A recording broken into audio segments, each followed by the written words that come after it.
Hi, my name is Doug, and we're coming to you tonight from Emerald Hill Skies on the outskirts of Louisville, Kentucky. This is what we call an Emerald Hill Skies skylet. Now, with an Emerald Hill Skies skylet, what we're trying to do is examine something about the craft of astronomy, and especially we're trying to zero in on some kind of review or question regarding electronically assisted astronomy. So it's a little bit different than some of our normal live streams. But if you like this kind of content, we hope you'll subscribe and click that bell so you'll be notified. Maybe click a thumbs up if you like this kind of thing. And by all means, stop by and check out the live streams we've done before. About 200 different video live streams that are there in the library. And we'd like to just invite you to stop by and see those. But tonight, what we're doing is we're zeroing in on a question. And the question is, on a night like tonight, when we have 99% full moon, lots of illuminations for the moon, is electronically assisted astronomy capable of helping us see more than we would see with the human eye, unaided? I imagine you're probably already guessing that it might do that. But at the same time, I checked with a couple of other friends of mine, EAA practitioners, electronically assisted astronomers, and they had to admit they had never tried to observe something quite this close to the moonlight before. And so it's kind of a unique thing we're trying tonight. If you are going to log on live to the comments, we'd love to invite you to do so. We'll probably have just a little bit less interaction than normal. I see Gerard Joseph is there. I'd like to wish you good evening, Gerard Joseph. It is Palm Sunday, and happy Palm Sunday to you as well. We'll probably do just a little bit less interaction and go right to the practice. So let's get started, first of all, by looking at the sky. What we've done here is we've stopped down the camera that we're using for this image, which is a ZWO-ASI 178 monochrome Pro. And this camera has an all-sky lens of about 153 degrees, something like that. Pretty much similar to what the eye would see. So in this picture, you can see the Big Dipper perhaps, barely over here on the left. And if you look at the back two pointer stars, those back two pointer stars point directly to our targets, which are Messier 95, 96, and 105. Now these aren't necessarily the brightest of all Messier objects. They're about magnitude 10.6, 10.1, and 10.5 respectively. So not that bright, certainly not naked eye bright. You might be able to make out the nebula right here and Regulus right here. So this is the constellation Leo, and you probably recognize, those of you who are familiar with trying to find Messier 95, 96, and 105, you can pretty much follow the pointer stars backwards. And once you've passed through Leo, you can almost look at it as a right triangle to be able to find these targets. Look at what that does. Maybe not quite a right triangle, but what that does is puts us right close to the moon. So now let's go to our Planetarium software and let's see this in real life. So let's see, here's Ursa Major, Big Dipper. We follow the two bull stars at a backwards and look at the nebula and Regulus, and pretty much isosceles triangle right in between them is where our targets are located. So let's go back to live again. So our targets are right here. And I've got the AstroPlanner queued up here, so I can tell you that the distance to the moon is said to be 13 degrees. Now, who in their right mind would try to observe targets like this with a 99% illuminated moon within 13 degrees of the moon? In fact, I have AstroPlanner set up to warn me if we are within 20 degrees of the moon. But I just thought this would be an interesting study. So I asked a friend of mine who is a bit of a scientist in a way. He did programming for a living. And I asked him about this, and boy, he deep dove right down into it. he says that I don't think I've ever tried to observe galaxies 8 degrees from a full moon, or 10 in this case, 13 degrees from a full moon in this case. He said, I wonder if we can be somewhat scientific about this and compare the surface brightness of the sky with the surface brightness of the object. The image below shows the sky brightness in magnitude per square arc seconds. The image on the left is a new moon, and the image on the right is Saturday night, as this live stream is being recorded at his location, near midnight. He says the surface brightness of the sky on Saturday is around 18 magnitude per square arc second. And he says that these objects are right around 22.3 mag per square arc second. Now, the one he used was M66 for his study, but it has a magnitude of 9.7. And the three objects we're looking at right now have a magnitude of 10.6, 10.1, 10.5, so almost exactly the same. So he says he did come across a Sky and Telescope article that talks about sky glow and the moon. And it's called, How Does the Moon's Phase Affect the Sky Glow of Any Given Location? And how many days before or after a new moon is a dark site not compromised? He says the article talks about a sky glow of 18 magnitude per square arc second for a full moon. However, you are really, really close to the moon, so like 10 degrees. But for now, let's say it's 18 magnitude per square arc second.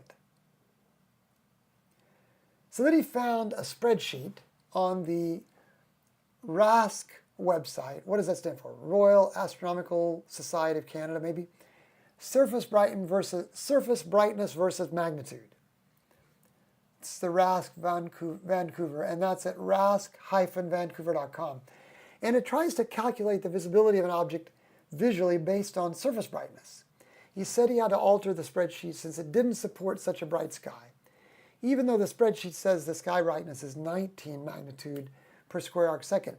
He changed the lookup table to roughly approximate 18 magnitude per square arc seconds. And when he got all done with this, and you can see the spreadsheet down here at the bottom, the little tool that he found at the RASC site, which takes into consideration the diameter of the telescope, the F ratio, the magnification, the sky brightness, the objects,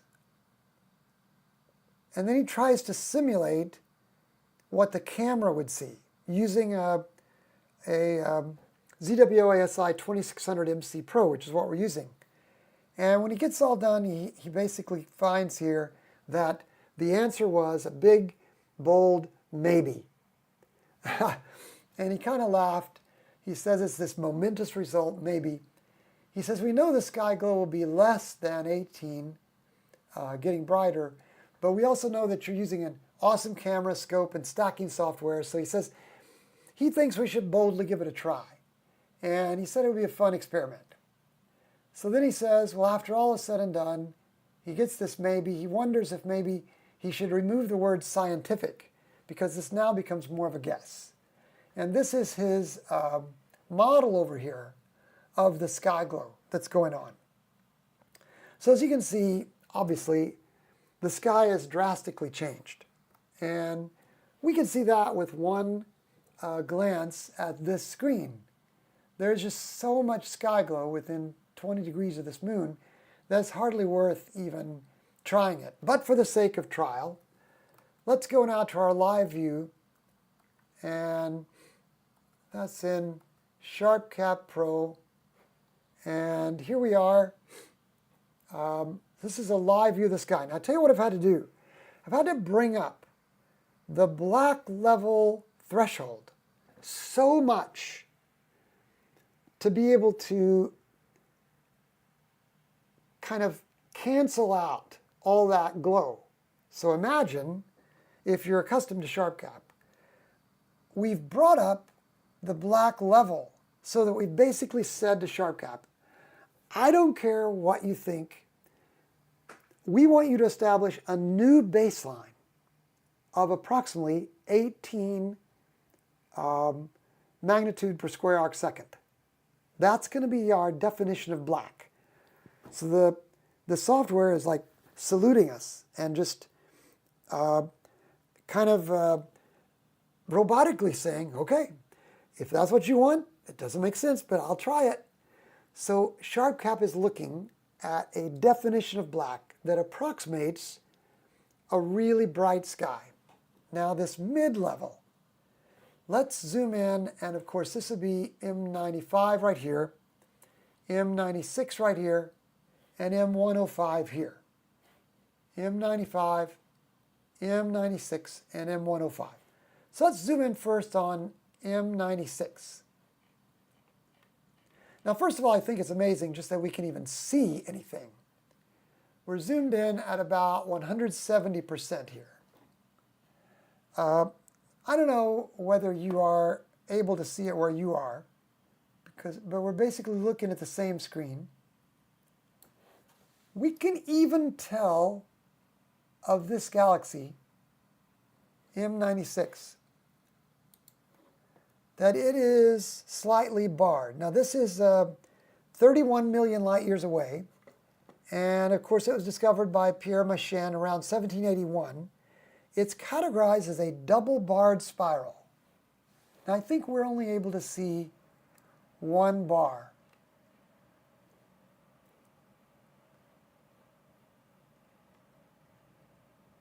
Now we're into the pixels of the camera, see? We're only able to see one bar, but we could detect that bar before we even read about it.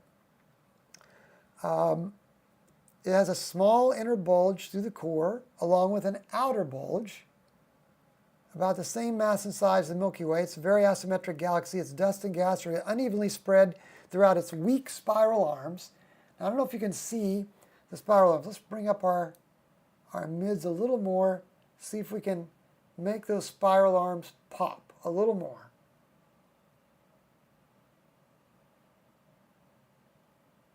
Right around there, we're seeing spirals out here, and sure enough, look at this funny spiral here that looks like it's a little bit farther away than it should be. Its core is offset from the midpoint of its extremes. Its arms are asymmetrical, both since they're thought to have been influenced by the gravitational pull of other galaxies within its group. Stop and think about what you're doing here. Just pause for a moment. You're observing an object that is said to be, I want to make sure I'm on the right line, M96, 31.31 million light years away, with a magnitude of 10.1. And you're observing it when it is just 13 degrees away from the 99% illuminated full moon. Now I think M95 is going to be a little more of a challenge. Let's go up and find it. So here's M95. But keep in mind, M95 is pretty much spheroidal anyway. Let's look at M95 here. A barred spiral galaxy about 33 million light years away in the zodiac constellation Leo, discovered by Pier-Tech in 1781. There's not a lot to see here anyway. We can try to turn up the mids a little bit more, but that's basically all we're going to see. But we can see that it's different than a star. So yeah, I'll admit, the kind of observing is definitely going to be changed. But look at this view of M96. Dare I say that's even kind of amazing that we can see that. Now what we're doing here is we're using 20-second exposures with a gain of 100. And while I've been doing the video, I admit, I've been trying to get the video queued up and doing the title screen and all that. So this is at 28 minutes. So what we've done is we've zoomed in on an object that is within 13 degrees of the full moon. Now here is M105, and it's an elliptical galaxy, which you know what elliptical means. Basically, it has very little structure that we can see. It's basically a blob. It's 36.6 million light years away in the equatorial constellation Leo. It's the biggest elliptical galaxy in the Messier catalog that is not in the Virgo cluster. It was discovered by Pierre-Mechien, 1781. It's one of a few not object verified by Messier, so it was omitted in the additions to the catalog of his era. It was appended when Helen Hogg found a letter by Mechien locating and describing the object which matched those aspects of its first published name, NGC 3379, known to have been a supermassive black hole at its core. What's amazing here is that you're seeing this just 13 degrees away from the full moon, 99% illuminated full moon, which I think is just radical. Now, recently I've been playing with the software SkyTools 4, and I want to be honest with you. SkyTools 4 sort of like imposes its will on you, saying, don't even try to observe these things because it's worthless. It's too close to the moon. The background glow is going to be too bright. But I also want to tell you that I've worked and worked with SkyTools 4, and our RASA 11 is just 11-inch aperture. To approximate, and I'm just talking about approximate, to approximate what our 11-inch RASA can see and do with the night sky, just even to get close to it. With SkyTools 4, I have to use, and this is with the developer's input, I dialogued back and forth with him. His name is Greg. People on his forum, we dialogued quite a bit, and they guided me through this process. With guidance from the developer, I had to configure our Celestron RASA 11-inch as if it were a 32-inch telescope. What's more, I had to cheat all kinds of ways at the way that it had the f-stop and the field of view and the focal length in ways that are just beyond. You couldn't make a telescope like this. A 32-inch telescope like this just doesn't exist. But that's the way I had to configure an 11-inch RASA to be able to represent what we might see visually if we were able to use it. And even then, it's an impossibility. And SkyTools 4 says, don't even try it. Why am I sharing this with you?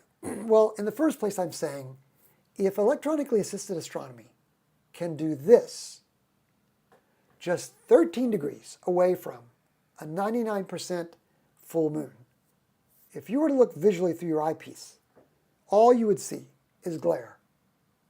Glare. If electronically assisted astronomy can do this, imagine what it can do on a moonless night with the object of your choice. So that's what this skylit is all about. It's kind of a demo. We actually are seeing structure here. Now you can see at the point that I've got this dialed up, we're seeing a little bit of halo here on the left side of the screen. That's because we've defined the black level so close to the glare that we're even with that black level defined so close to the glare, we're still seeing a little halo. But look at this object now. We're actually seeing that bar. And this is M96. Now, just to make sure you understand that I'm not fibbing, these are the real objects. Let me turn on SharpCap's Deep Sky Image Annotation so you can see that really is M96, that really is M95, and this really is M105. These objects that we've been looking at, sure enough, are the real thing. I'm not at all faking this for you. What I'd like to suggest is electronically assisted astronomy, EAA, rocks. On this channel, we kind of make it a matter of principle that we don't quit, even on moonlit nights. Because why? Part of the reason is because EAA still works, even on a moonlit night. If you are still using an eyepiece, no problem. That's great. Please feel free. We congratulate you and we encourage you to keep on doing that part of the hobby. But if you've ever wondered how to make your 11-inch telescope feel like it was a 32-inch, try EAA.